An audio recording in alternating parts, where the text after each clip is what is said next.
Ya hemos visto lo que es la composición, ya hemos visto lo que es la agregación y hemos hablado durante esa explicación de diferencias con respecto a lo que sería la herencia o cuándo utilizar una cosa o cuándo utilizar la otra.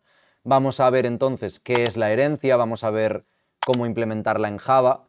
Básicamente la herencia, como bien os pone aquí, es un mecanismo, otra técnica de programación orientada a objetos que nos permite que una clase herede los atributos y los métodos de otra clase. La clase que hereda se llama subclase o clase derivada, también se puede llamar clase hija, y la clase de la que se hereda se llama superclase o clase base o clase padre.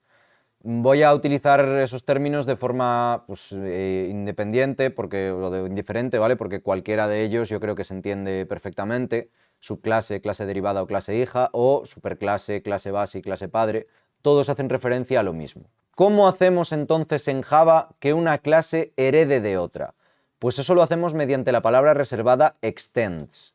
Cuando hacemos public class, o sin el public, pero bueno, con el modificador de acceso que sea, class, nombre de la clase, extends superclase, hacemos así que esta subclase herede de esta superclase que tenemos aquí. Y ya luego dentro pues tendríamos todos los atributos y métodos propios de la subclase. Obviamente, en la subclase yo no tengo que repetir atributos que ya haya en la superclase. Para eso heredo. Heredo precisamente para no repetir todo ese código. Entonces, por ejemplo, si yo tuviese una clase empleado que hereda de una clase persona, porque a lo mejor pues yo en la persona ya he definido que una persona tiene un nombre, una fecha de nacimiento y algo por el estilo, común a todas las personas, todo eso lo podría heredar en la clase empleado con public class empleado extends persona sin tener que volver a repetir todos los getters, todos los métodos que utilizo ahí, porque todos esos ya los voy a heredar al extender, al hacer la herencia, y podría añadir atributos propios del empleado, como por ejemplo pues su salario base o el número de horas, que eso ya es propio de la clase empleado, ¿no? Vamos a ver un ejemplo un poquito más complejo, precisamente este que estamos comentando. Si yo tengo una clase persona que tiene un nombre y una edad con su constructor, que fijaos que el constructor lo que hace es inicializar los parámetros que le llegan, ¿no? Y tenemos un método saludar, hola soy, y le llega el nombre. Pues yo podría tener una clase hija empleado que hereda de persona y que añade el atributo empresa, porque un empleado pues está trabajando en una empresa. Obviamente si está desempleada la persona no tiene sentido que tenga un atributo empresa. Pues el empleado, fijaos lo que hace. Tenemos un constructor empleado que también recibe un nombre y la edad, porque obviamente a la hora de crear un empleado, aunque yo vaya a utilizar el constructor de la clase padre, los datos que necesitaba el constructor de la clase padre necesito que le lleguen todavía a la clase hija. Por eso el nombre y la edad sigue aquí, pero además le llega a la empresa. ¿Cómo hago para no tener que repetir otra vez dis.nombre igual a nombre, dis.edad igual a edad? Y así que, bueno, ahora estamos trabajando con dos atributos, pero imaginaos que tuviésemos 10 o los que fueran. Pues yo puedo utilizar la palabra reservada super. Con la palabra reservada super, yo llamo a la superclase. Esto es casi equivalente al dis. Acordaos que con dis yo hago referencia al propio objeto que llama, pues que en la misma clase, ¿no? Yo si hago dis. Lo que sea, aquí estoy llamando al atributo empresa. Pero con super lo que hago es llamar a algo de la superclase. Si yo hiciera super.nombre, estaría llamando, sería lo equivalente a, dentro de la clase persona, hacer dis.nombre. Si yo solo hago super y abro paréntesis, estoy llamando a un constructor. Al igual que ocurre cuando pues, creo empleado, ¿no? New empleado, lo mismo. Pues con super, nombre y edad, el compilador ya sabe que tiene que llamar al constructor que reciba una string y un entero, que en concreto es el único que tenemos aquí. Si tuviéramos varios, si tuviéramos un constructor vacío, yo haría super, paréntesis, paréntesis, punto y coma, y ya está, y llamaría al constructor vacío. Entonces, dentro de este constructor lo que estoy haciendo es, mediante el constructor de la superclase, inicializar los atributos de la superclase y luego además inicializo los atributos correspondientes a la subclase. Además, pues tengo un método trabajar que pone trabajando en lo que fuera. Pero cuando yo luego creo un objeto empleado, puedo también utilizar el método saludar, porque los métodos también los heredo. No me hace falta, ya digo, volver a aquí declarar el método saludar ni nada, porque ya lo heredo directamente de la clase padre. Ahora bien, puede darse el caso de que nosotros, para el empleado, quisiéramos hacer un saludar diferente, que saludase y directamente pusiese hola, soy el nombre de tal y estoy trabajando en ta ta ta. ¿Cómo hago eso? Porque yo no puedo llamarle directamente saludar. Si creo un método saludar aquí, ¿a cuál estaríamos llamando luego? ¿Al de la clase hija o al de la clase padre? No lo sabríamos. Ahí es donde entra el decorador override. El decorador override sobreescribe un método que ya está presente en la clase padre. Es decir, si yo quisiera dentro de la clase empleado, dentro de aquí de nuestra clase empleado que hereda de persona, volver a implementar un método saludar que machaque, que modifique lo que hace el método saludar de la clase padre, pues tendría que hacer @override y debajo public void saludar. Ojo, si yo el saludar que hago en empleado recibiese algún tipo de parámetro, ya no le tengo que poner el override, porque para que sobreescriba tiene que recibir el mismo número de parámetros que el de la clase padre. Ahora bien, lo que sí que puedo hacer es todo lo que haya hecho en la clase padre, reutilizarlo. ¿Cómo lo hago? Pues haría public void saludar con el override encima y la primera línea de saludar lo que haría sería super.saludar, para así de esta forma llamar al método saludar de la clase padre, entonces el hola soy con el nombre ya no tengo por qué repetirlo. Y básicamente pues debajo le podría a lo mejor poner y estoy trabajando en y concatenárselo. O concatenarle, hacer que esto en vez de ser void que fuera una string e ir concatenando el resultado de uno con el del otro. Algo por el estilo, ¿no?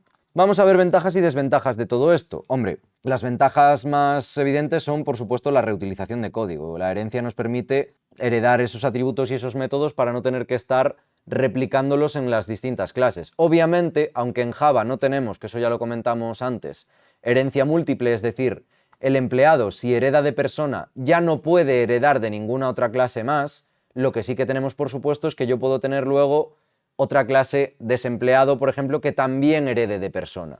Puedo tener varias clases que heredan de la misma. Lo que no puedo es heredar de varias clases a la vez. Esto es importante. ¿Qué más ventajas nos da la herencia? Pues facilidad de uso, nos facilita la creación de clases derivadas o hijas que comparten la misma funcionalidad. Y nos da también la ventaja de utilizar el polimorfismo, que ya lo veremos más adelante en profundidad, el polimorfismo, pero básicamente esto lo que nos permite es tratar a un objeto de la clase derivada como si fuese de la clase de base, aunque este concepto, ya os puse aquí que lo veremos de forma más detallada más adelante. Sin embargo, también tiene algunas desventajas, como por ejemplo el acoplamiento fuerte. ¿Qué es el acoplamiento fuerte? Pues esto puede aumentar el acoplamiento entre clases, lo que dificulta una modificación de una clase sin afectar a las clases derivadas. El acoplamiento precisamente es esto. Cuanto más utilizo la herencia, luego cuando yo modifico algo de la clase padre, esto va a afectar directamente esas modificaciones a todas las clases hijas. Es decir, las clases hijas están acopladas a lo que haga la clase padre. Entonces, esto, ya digo, puede ser una ventaja o una desventaja. Normalmente el acoplamiento suele ser una desventaja porque lo que nos genera es ese tipo de dependencias que hay que tener muy claro cuándo heredar, cómo tiene que ser una clase padre para que luego las clases hijas pues no haya que estar retocándolas o no haya que estar constantemente tocando aquí y allá, etc.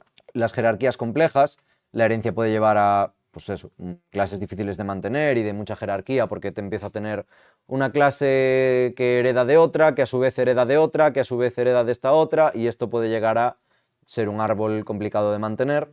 Y el problema del diamante, que es el que ya hablábamos, que en Java no hay posibilidad de herencia múltiple, como sí que lo hay en otros lenguajes. Por ejemplo, quiero recordar que en JavaScript no hay ningún problema por heredar de varias clases a la vez.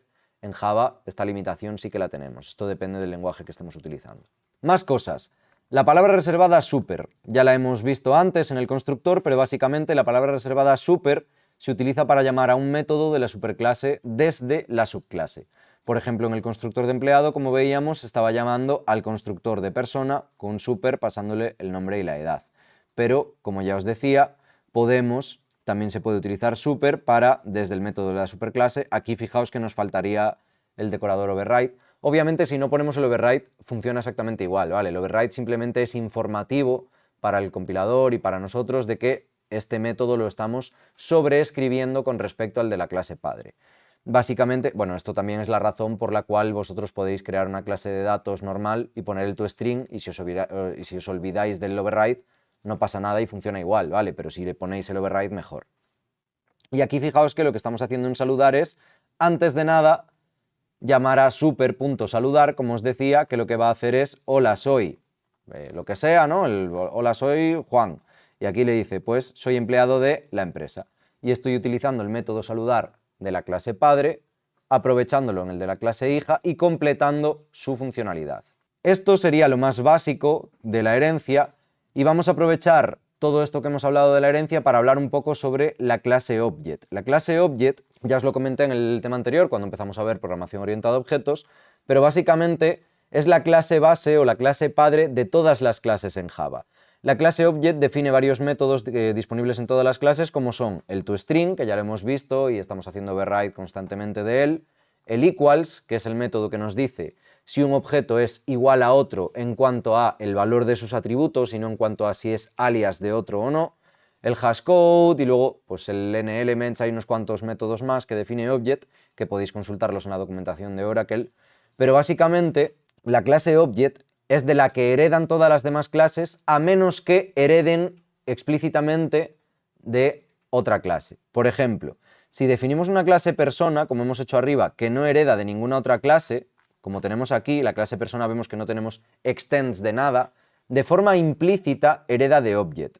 Es decir, esta clase y todas las clases que no hacemos extends de cualquier otra cosa, hacen extends de object aunque no se lo pongamos. De hecho, no tiene sentido alguno poner extends object porque por defecto ya lo va a hacer así la clase. Todas las clases heredan de object o heredan a su vez de una clase que hereda de object. Porque en este ejemplo que tenemos aquí, por ejemplo, empleado obviamente no hereda de object, pero está heredando de persona, que como no hereda de nadie, hereda de object. Entonces podemos decir que todas las clases en Java son hijas o nietas o bisnietas de la clase object. En la jerarquía que sea, o sea, podemos heredar de otras 10 clases intermedias, pero todo acaba heredando de object. Entonces siempre vamos a poder tener acceso a sobreescribir el método toString, el equals y todos estos que hemos comentado. Ya digo, además vamos a utilizar la clase object también cuando veamos temas de cómo convertir de un tipo a otro, de la subclase a la superclase y de la superclase a la subclase o viceversa, muchas veces utilizando a lo mejor object cuando no sabemos de qué tipo es, de qué objeto en concreto es una clase. También lo vamos a utilizar con algún tipo de genéricos, pero eso lo iremos viendo más adelante.